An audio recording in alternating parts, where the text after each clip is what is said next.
pretty honored. The humble beginnings of a billion-dollar company.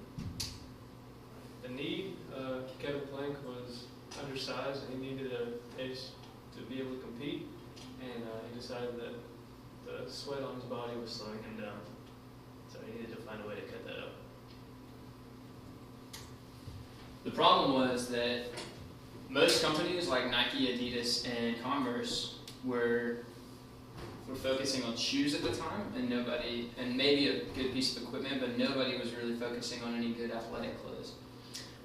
There were no athletic clothes specific companies, and pretty much all the undershirts worn by any football players or athletes were cotton. And so, like you said, the sweat was getting in there and slowing them down because it weighed so much.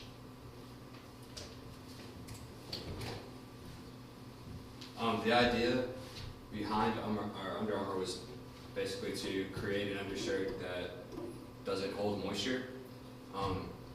Honestly, sports apparel at the time was more of an afterthought, whereas shoes and sporting equipments were more likely to be sold. So clothing really wasn't a necessity, but Kevin Plank realized that there was a problem that needed to be fixed, and he saw an opportunity in the market to fix it. So he basically just created a brand for apparel, and that's how the company really got going. So this company is unique because, as most companies start out, and they find a problem, they build a prototype, and then they try to find if there's a market. So they're going out, they're looking, they're trying to figure out if it's profitable or not. But Kevin Plank did it kind of backwards, where he had a problem, so he took it to a local fabric shop and made as much of the synthetic material shirts as he could, and then after that he realized he needed a more streamlined way to make them, and so he went to New York and began mass producing them and selling them out of his grandmother's basement. He just started the company. He didn't have working capital, he didn't have a product other than synthetic moisture-wicking shirts, and he just went for it with all the money that he had, which was about $15,000. And so, which is crazy because now they're a billion-dollar company, but they began as a company just focusing on athletic apparel with $15,000 and $40,000 in credit cards that he used to create the shirts. And so when he started, that's all they got, and now they're focusing on shoes. They do sponsorships. They're constantly making new apparel like underwear and shorts and jackets and anything that you can think of for sports. They make now.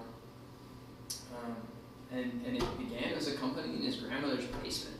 He didn't have an office, and he needed a place to do it, and so she had a 3-story house that she let him use. And now it's a billion-dollar international company who sponsors athletes all around the world for every sport imaginable. Some of the challenges, as Brad mentioned earlier, was he had trouble finding the right fabrics for the shirts. He also found that trademarking a company name wasn't as easy as he thought. Some of the names he wanted were already taken, and getting customers and companies to buy into his new product was a lot more difficult than he was expecting. He really thought that he was just going to blow up overnight. And overcoming the challenges, trial and error for the fabrics. He really had no clue what he was doing at that point, so he visited the garment district in New York City for some ideas. His idea for his company name wasn't Under Armour to begin with. He went through a couple names, but they were already trademarked, or they weren't allowed to be trademarked. And his older brother was messing with him one day. He said the wrong company name, and that's where the name came from. And customers, it really just becomes easier once the company starts to grow.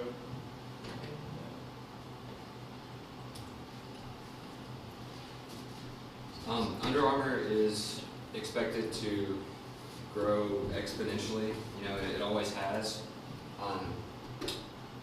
It's connected fitness segments are, which include the sales of its digital products as well. One of the biggest things with their digital sales is it's really fast growing, and over the past 9 months, sales have grown over 70%. They've been focusing on evolutionizing with working on mobile apps, and they're currently using 190 or have 190 million users, and it's continuing to grow. As I was saying, they're always working on something new, especially when it comes to the digital aspect side of it. They're currently working on a physical fitness product such as like heart rate monitoring wireless headphones. So everything they're really doing is really meant to make it easier for their customers to receive their products. Along with the digital aspect of it, their footwear is especially growing. It's grown 42% year over year. They've shown a lot of success in basketball shoes, especially after releasing the Steph Curry line and their running shoes. The Steph Curry line really brought to light with their basketball line. After they released that, the Steph Curry line, the quarterly growth sales continued to grow from 46 million in the second quarter to 279 million in the third quarter, and this was in 2016. Along with digital and footwear, they also have a growth in international sales.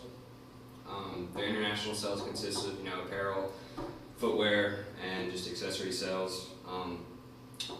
The sales outside of North America have grown to about 74%, especially after the Olympics.